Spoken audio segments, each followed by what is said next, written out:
Hey Lance, Harry Mack from the Bookie's Basement. I hope all is well. I just wanted to ask you, what would you say the biggest differences are between the old World Series of Fighting and the PFL as it's currently constructed?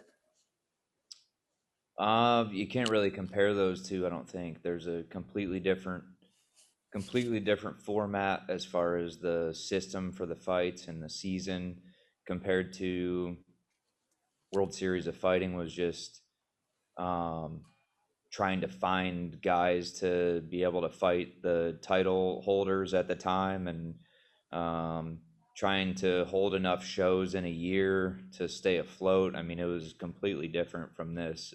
It was, I would say the organization was a lot different as far as being less organized than the format that we're in now.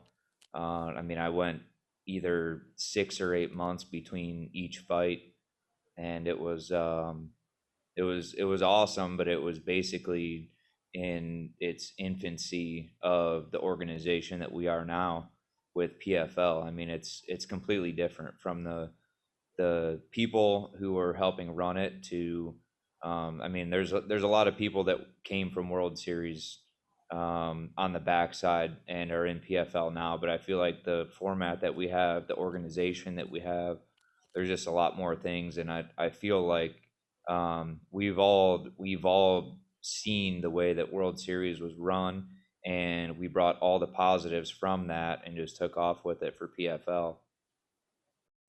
Hi, Brandon. Tom Moore from Gimme Sport. Hope you're well.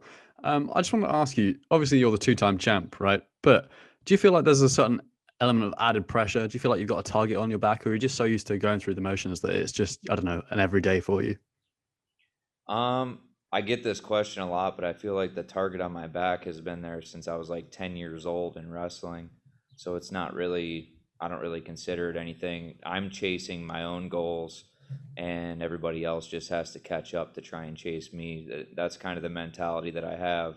And it's not a overconfident or cocky mentality. It's just the way that I was raised and the mindset that my dad told me to have. And there were some times where I would go into matches not as confident as I should have been for the work that I'd put in to get there. So I think having that confidence and that ability to kind of distance myself from the other competitors that I compete against is that's mainly it. Just knowing that I put the amount of work in that I have, and it's started at a young age. It wasn't like I started fighting at 24, but I've been competing my entire life. So the competition is why I do it over anything else. So I think competing for so many years, you just get used to the same stress of every competition, and it's just the stress is all the same. There's just different levels of it.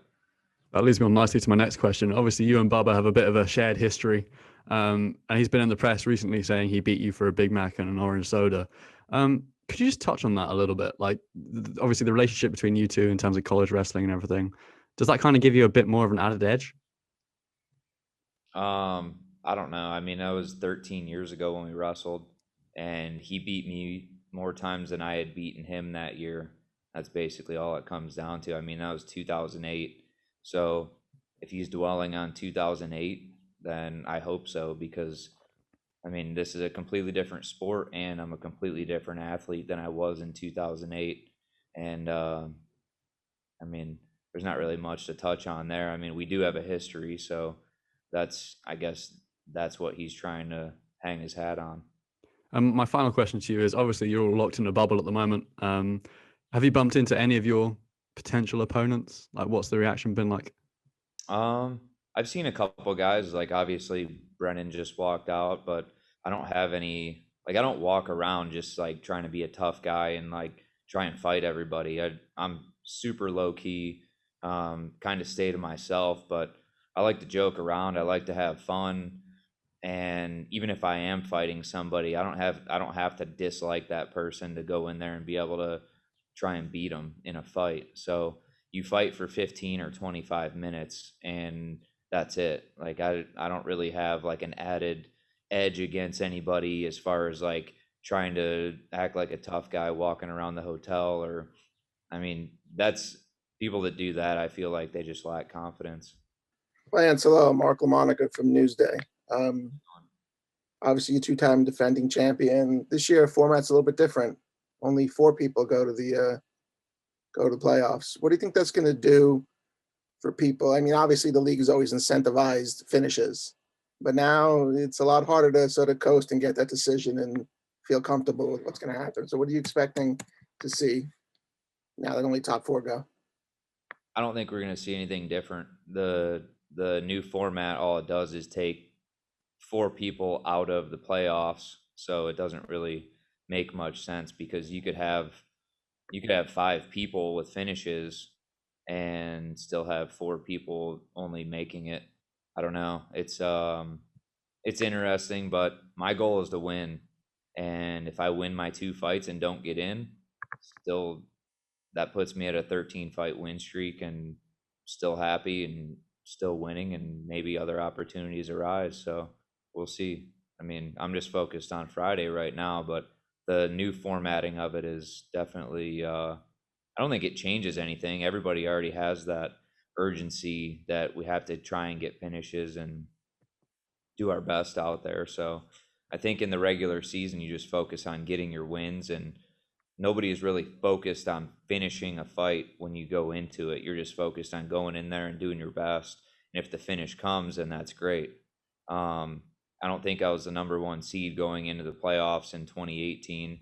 I don't even think I was a top 2 or 3 actually. So I don't really care about the seeding. I just care about winning. And if winning doesn't get me in the playoffs, then not much else you can do there. But if you look at every other sport that has a system in place, and say football, you win more than half of your games, or say you win 12 games out of 16, you're going to be in the playoffs 100% of the time. So if you win both fights and don't get in the playoffs, it doesn't really make sense for a playoff structure.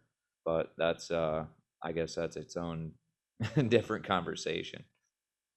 And then just one more.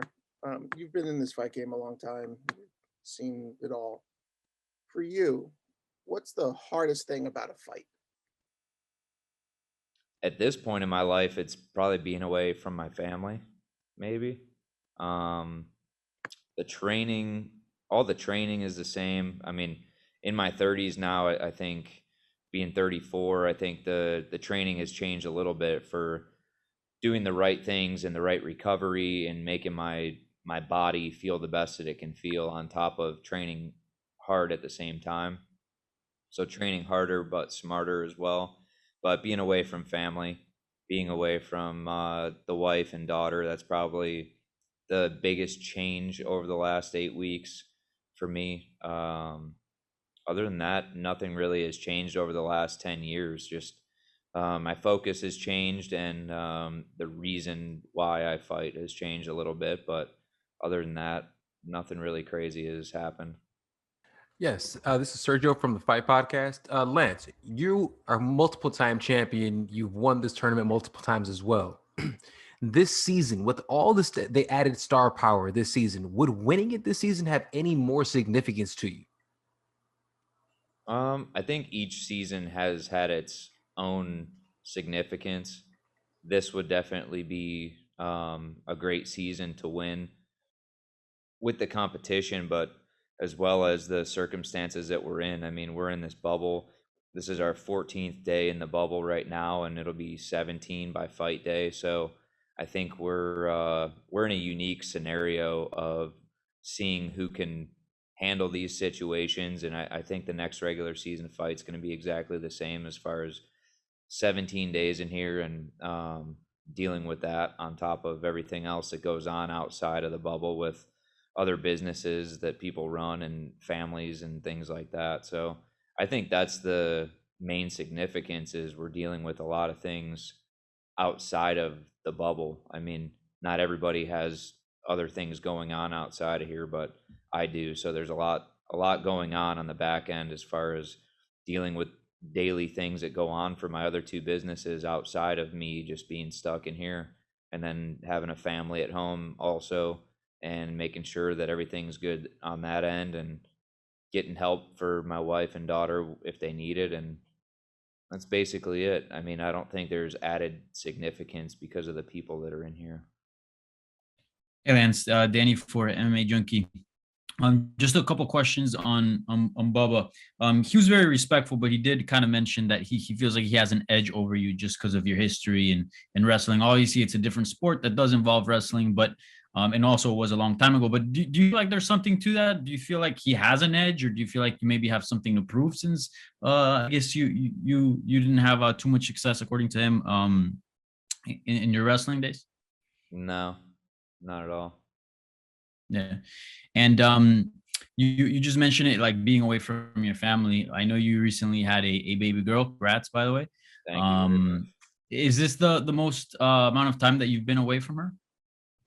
Pretty much her whole life so far, except for weekends. So yeah, it's I mean, she's only 9 weeks old, so we're looking at the first like 2 weeks or week and a half that she was alive. I was there the whole time, but basically Saturdays and Sundays were the only times that I was home during this entire camp, and then add this 17-day quarantine on top of it.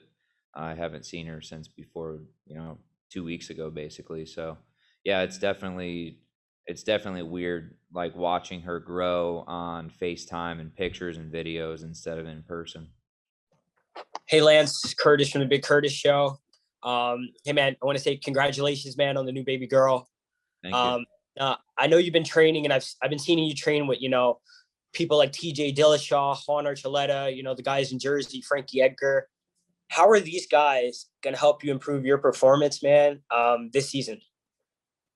I've been training with these guys since the 2019 season also, but I think it's I've always been close with Juan and TJ, and Brian Ortega had a fight coming up with Volkanovski, so I was giving him looks for his fight, and we were getting good training in there. And Cub Swanson had a fight coming up also, I believe the week after my fight. So I've had a lot of good guys to train with, and we were all in camp at the same time, and it's just a similar mindset and similar attitude going into it. And Juan and I have been really close for a long time. Our families are pretty much family, so I think honestly, over all the training and obviously the good work that we get together, I think it's the family environment and the friendship and everything else. I mean, we know how to train super hard together and not hurt each other. And I think that's being a good partner and being a good teammate is a lot of that. And Frankie and Eddie in New Jersey and all the other guys in Jersey, they're the same exact way. I mean, that's why we have such a small team out there, is because everybody is tight knit. It's like a family there. And Mark Henry, Ricardo Almeida, Nick Catone, all the coaches, they're all great people. And once I started training there in 2019, it was like instant. I became family and became close with those guys, and they were all people that I admired and looked up to before I even trained with them. So for them to bring me in and just be part of their team and have that like-mindedness and the same mentality and mindset going into training it was just easy. It's easy to train with people who are like-minded. Hey Lance, what's up, man? It's Tariq from the Havoc Hour. Brother? What's going on, brother? Hey, listen. So we've heard from you a lot about how the inactivity last season was real frustrating, and now you're facing a guy in Bubba who have somewhat of a history with. Was there anything different that you might have done in training camp this year to kind of get reacclimated?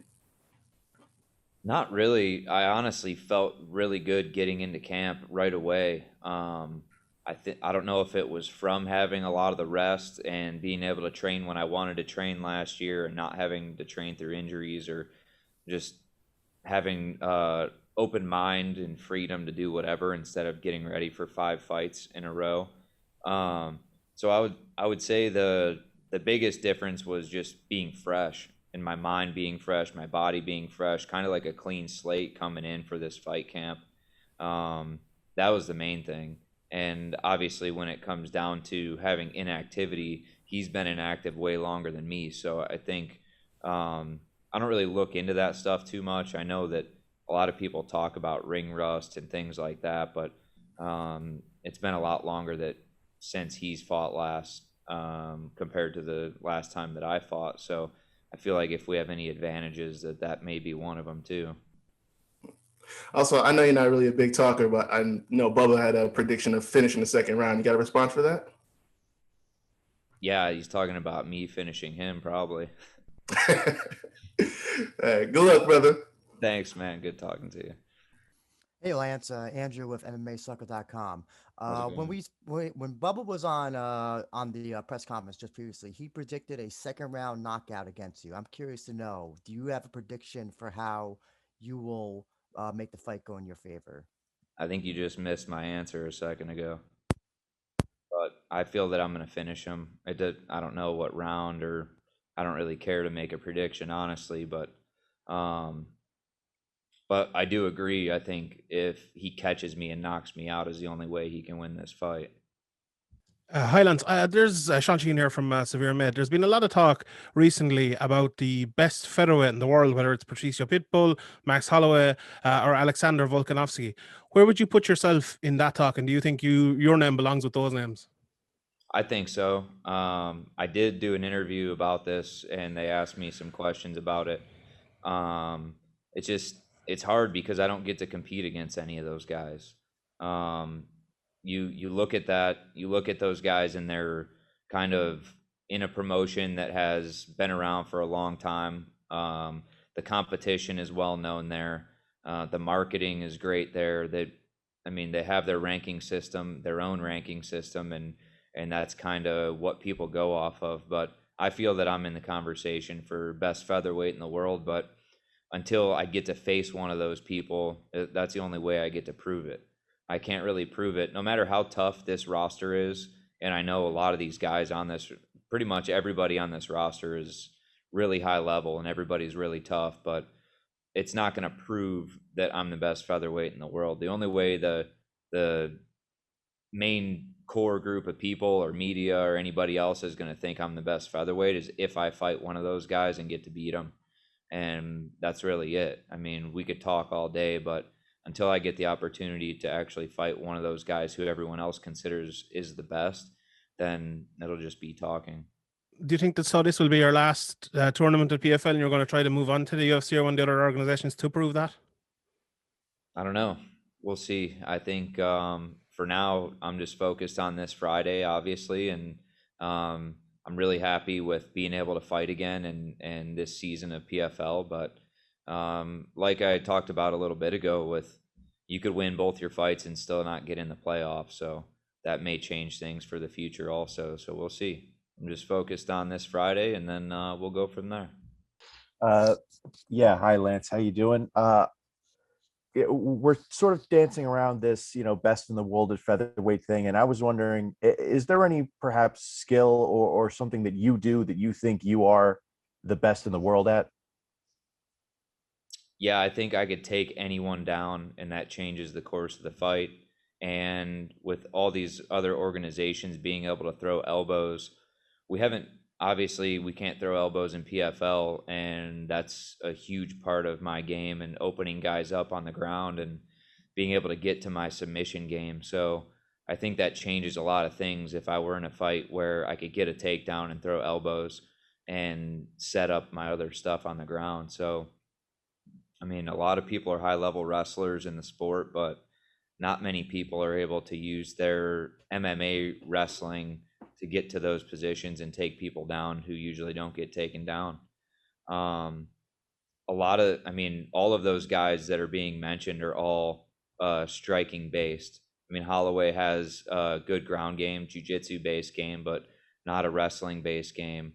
And I've trained and sparred and competed with the best featherweights in the world at one time or another, and I know that I'm at the top of that.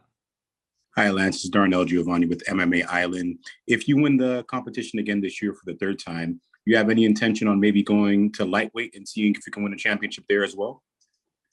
Not really. I feel that I'm a true featherweight. I don't think that'll help the conversation for me being the best featherweight. I think the only other option would be to go somewhere else and compete against the guys that the media talks about as being the best featherweights in the world. So I think that would be the only option from here, or bringing one of them to the PFL. So I don't know. I it's hard to focus on things that far ahead with my focus being on this fight this weekend. But obviously, it'd be great to get the wins again this year and end this season on a high note, and then start the negotiating from there. So we'll see. But I think just proving that I'm the best featherweight is my main goal, and whatever it takes to do that is obviously, not all of it's in my hands, just because the other top guys that are being considered are in other organizations right now. So that's kind of hard for me to prove anything this year, except continue to do what I'm doing, continue to win, continue to beat these guys that are here right now, and kind of solidify myself as the best featherweight here, and then move on from that. Good luck on Friday, Lance. Thank you. I appreciate it.